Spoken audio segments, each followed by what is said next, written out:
Bom, esse aqui, ó. Até que ponto a terapia consegue ser o único tratamento e em que momento devemos entrar com a medicação? Como podemos saber no diagnóstico que o paciente pode ser tratado com terapia apenas ou, se é necessário, iniciar a medicação logo junto? Nossa, muito boa essa pergunta, né, cara? Sensacional. Você quer começar respondendo aí, eu vou complementando e a gente vai batendo bola? Pode ser. Depende para quem que vai primeiro, né? Porque se o paciente vai primeiro para o psicólogo, o jeito que eu aprendi a fazer as coisas é receber o paciente, fazer primeiro uma anamnese e uma pesquisa, Exploration, no alemão aqui. Bonita essa língua. Bem completa, e o protocolo passo 1, 2 e 3 é eliminar a causa orgânica. Então, é necessário que o paciente vá ou tenha passado por um clínico no período aí de 6 meses, dependendo da saúde da pessoa, até 1 ano, assim, eu ainda falo que mas fazer uma avaliação médica completinha daquelas que pede exame de sangue e tal, que pode ser com o neurologista, pode ser com o psiquiatra, pode ser com o clínico geral, mas para eliminar qualquer questão orgânica que possa influenciar ou causar mesmo, porque nem tudo é só causa. Por exemplo, a maior parte das pessoas não sabe que ansiedade pode ser sintoma de infecção urinária, ou mesmo depressão. Assim, os sintomas de depressão e infecção urinária podem cruzar um com o outro. As pessoas acham assim, não, minha tireoide tá boa, então é psicológico. Mas não é só tireoide, né? O corpo tem um tantão de outras coisas que a gente não imagina. Uma disfunção na glicose, sei lá, dá crise de pânico. Anemia. Um tantão de coisa. Então, isso é aquela primeira varredura, assim. Aí, bom, vamos supor, passou pelo clínico e tal, e aí não tem causa ou fator de manutenção orgânica, ou então tá controlado, enfim. Como saber se a terapia vai ser o suficiente ou não? Bem, é aquela questão da janela de tolerância.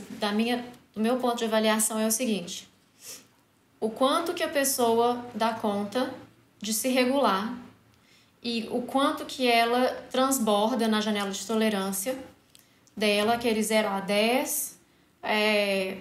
Vamos supor que a janela de tolerância seja ali até um 7, a pessoa consiga se controlar.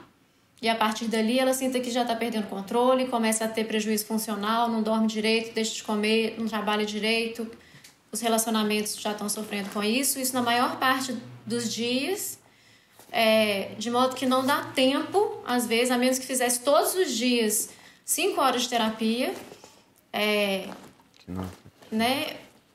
Ou se a pessoa está sendo disparada muitas vezes. Então tem muita coisa no ambiente dela que serve de disparador para os processos internos dela, que nem tudo é só ansiedade e susto, né? Disparadores externos podem fazer com que a pessoa entre em embotamento e sintoma depressivo e, enfim, outros aí. Se a pessoa consegue ir se regulando entre uma sessão e outra, consegue colocar em prática as coisas que a gente vai conversando, e a gente vê que está caminhando para frente mais do que para trás. Porque tem isso, você anda um passo para frente, aí durante a semana dá 3 para trás. Então, no final das contas, está andando para trás, né? Tá piorando.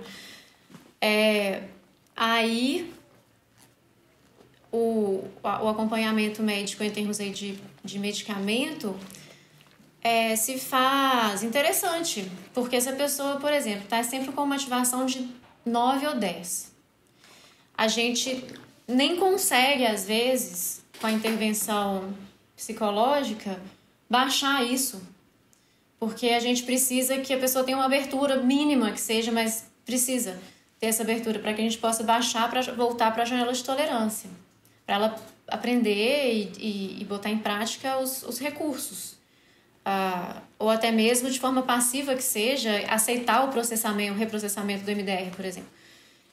Se isso não é possível, então é bem interessante pensar. E aí vai ser a pessoa que escolhe, né? Mas assim, pensar em usar algum remédio de uma ativação de pano de fundo aí, de sempre 8 a 10, a pessoa poder baixar isso para, sei lá, um 5, que seja, e aí ela ter solo fértil para a terapia poder engrenar e ter o efeito dela. E aí depois retira a medicação e anda sozinha, tudo bem. A terapia, né, vai sozinha, mas eu acho que quando eu avalio, pega por aí, assim. E você? Massa, massa. Uma outra coisa que eu fiquei pensando aqui, ouvindo você, adorei a expressão solo fértil. Você acha que também pode acontecer, por exemplo, de alguém pingar pela primeira vez em você com uma situação clínica que seja muito intensa, grave, ao ponto de impedir que naquele momento a pessoa vá ao trabalho ou vá para a escola, e você percebe que dificilmente aquela pessoa vai conseguir se recuperar em poucos dias? Você acha que numa situação dessa também você tende a pedir para ela rapidamente ter uma avaliação para ter um suporte de medicamento? Sim, inclusive nem tudo é terapia, né? Se a pessoa está com uma crise aguda de alguma coisa, seja porque morreu alguém, um ente querido, seja porque, sei lá, está tendo crise de pânico uma depois da outra, e aí ela não consegue trabalhar, ela não consegue dormir direito, ela não consegue comer direito, ela está em ativação o tempo inteiro. A gente faz as intervenções psicológicas de resposta imediata e às vezes ela não é responsiva. Isso acontece também, assim como às vezes toma um remédio e não responde àquela medicação, mesma coisa. Aí a indicação ela é imediata, assim. Não tem por que ficar sofrendo e até às vezes prejudicando o processamento de informação saudável e aí criar um trauma, talvez, desnecessário, porque hoje a gente tem ferramentas que vão impedir isso de acontecer. É a opção da pessoa. Perfeito. Eu acho que as pessoas elas podem ficar tranquilas que se elas buscarem um médico para se informar, ou psicólogo, elas não vão ser forçadas a tomar um remédio. Elas estão só buscando informação. Então elas vão receber informação. Bom, isso aqui são as opções que eu tenho, a escolha é sua. Mas existe essa opção. Não é assim, eu estou com essa crise aguda. Vou fazer terapia. Terapia demora pelo menos alguns meses para fazer efeito. Até lá, o que eu faço? Eu vou perder meu emprego, meu relacionamento, noite de sono, ficar anêmica, nananana. Então, é inclusive necessário. Se a pessoa não tá responsiva de forma nítida, importante, significante, significativa até, né? As intervenções psicológicas, não psicoterápicas, a intervenção psicológica mesmo ali de emergência. Então, eu aprendi assim, é necessário fazer um encaminhamento médico, é necessário falar com a pessoa assim, olha, neste momento eu sugiro que você vá ao médico.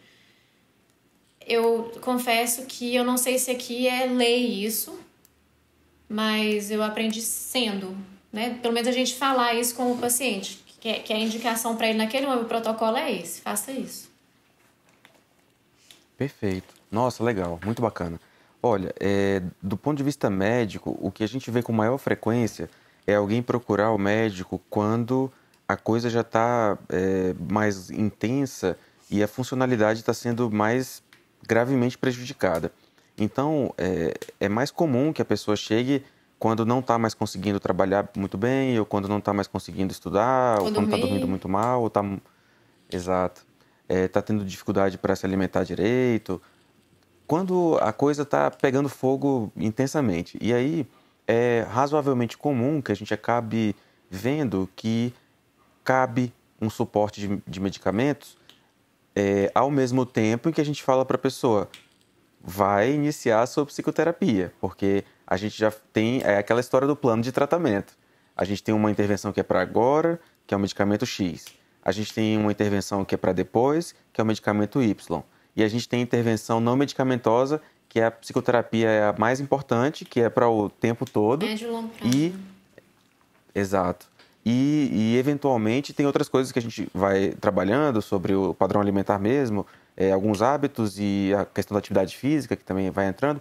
Mas, às vezes, dito isso, às vezes acontece de alguém procurar a avaliação médica sem estar deixando de funcionar. está percebendo o sofrimento subjetivo ali, o sofrimento interno, vamos dizer assim, relevante, suficiente para a pessoa procurar ajuda, mas ela está funcionando ainda. Só que ela está percebendo que não está conseguindo resolver sozinha, por assim dizer. Aí tem situações, sim, em que a gente, do ponto de vista médico, propõe: vamos começar uma psicoterapia bem feita e vigiar você de perto. Ah, então E isso é aí a importante. gente avalia em um tempo... Visitar o médico ou fazer a consulta médica não significa que ele vai me chumbar de remédio. Exatamente.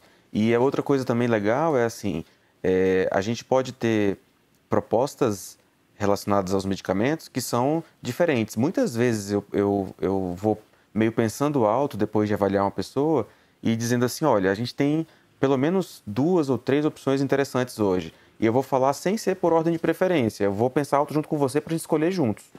E aí eu vou citando, ó, a opção tal, pode ser assim, assado e cozido, a opção não sei o quê, não sei o quê. Prós e contras da opção A, seria nananã, o risco de não sei o que lá.